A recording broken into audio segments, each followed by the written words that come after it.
नमस्कार. डिजिट्यूब यूट्यूब चॅनलमध्ये आपलं स्वागत आहे. तर आजच्या ह्या व्हिडिओमध्ये बघणार आहोत, की आपल्या अकाउंटला डी-बी-टी लिंक आहे की नाही? की आपले गव्हर्नमेंटचे येणारे पैसे कुठं अडकले आहेत? कशामुळे अडकले आहेत? कारण की डी-बी-टी ऑप्शन ऑन आहे की नाही? कारण की डी-बी-टीला आधार लिंक असणे आवश्यक आहे. आपल्या बँकेला डी-बी-टी म्हणजे आधार लिंक असेल, तरच कोणते गव्हर्नमेंटचे पैसे, स्कीमचे पैसे आपल्या अकाउंटमध्ये येतील. तर आपण बघणार आहोत, की आपल्या अकाउंटला आधार कार्ड नंबर कोणता लिंक आहे, ते आपण आता बघणार आहोत. तर सगळ्यात पहिले आपल्याला एक Google ब्राउझरमध्ये यावे. Google Chrome ब्राउझरमध्ये आल्यानंतर इथं इथं लिहायचं NPCI. NPCI लिहिल्यानंतर इथे एक वेबसाईट येईल. वेबसाईट आल्यानंतर पहिल्या वेबसाईटवर क्लिक करायचं.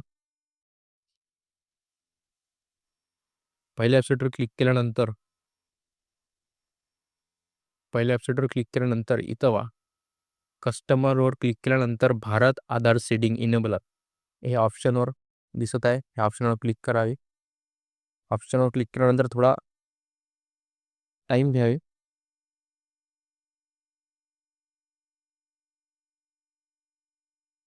आपण आज बघणार आहोत, की सोप्या पद्धतीत बघणार आहोत.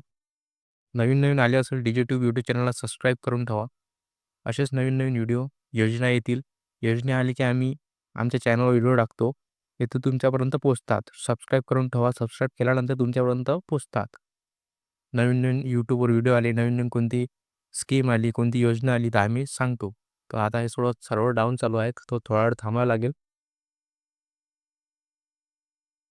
तर तुम्ही पाहू शकता, आपण थोडीशी वाट पाहिल्यानंतर वेबसाईट ओपन झालेली आहे. तर वेबसाईट ओपन झाल्यानंतर तर इथे एक ऑप्शन दिसत आहे आपल्याला आधार मॅपेड स्टेटस. आधार मॅपेड स्टेटसवरती क्लिक करावी. आधार मॅपेड स्टेटसवरती क्लिक केल्यानंतर इथं आपला आधार कार्ड आपलं म्हणजे 12 डिजिट नंबर आधार कार्ड नंबर टाकायचा आहे. 12 डिजिट आधार कार्डात माझा टाकून देतो. आधार कार्ड नंबर टाकल्यानंतर इथं खाली आल्यानंतर इथं कॅप्चा टाकणार आहे. इथं जसं वरती बॉक्समध्ये आहे तसं सेम टू सेम कॅप्चा टाकायचा आपण 4-5. कॅप्चा टाकल्यानंतर चेक स्टेटसवरती क्लिक करावे. जो आपल्या आधार कार्डला मोबाईल नंबर लिंक आहे, त्या मोबाईल नंबरवरती एक ओ-टी-पी जाईल. तो ओ-टी-पी आपल्याला टाकायचा आहे.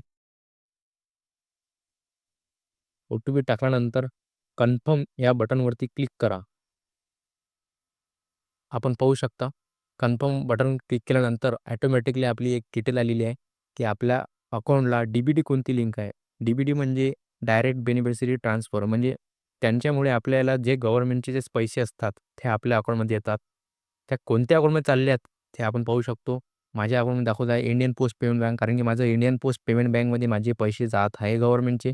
आपण अशा प्रकारे पाहू शकतो. इथं जर तुमची कोणती दुसरी बँक दाखवत असेल, तर त्या अकाउंटमध्ये पैसे जात आहे. तर इथं आपण चेक करू शकतो. इथं इनेबल आहे. इथं जर तुमचं जर डिसेबल असेल, तर ते इनेबल करा. बँकेत जाऊन म्हणा, आमचं डिसेबल आहे, डी-बी-टी इनेबल करा. त्याच्याशिवाय तुमच्यामध्ये पैसे येऊ शकत नाही. इनेबल असेल तरच पैसे येईल. कोणत्या बँकमध्ये ते बँकचं नाव पण दाखवते. तर असे नवीन व्हिडिओ बघण्यासाठी डिजिटल यूट्यूब चॅनलला सबस्क्राईब करून ठेवा आणि धन्यवाद.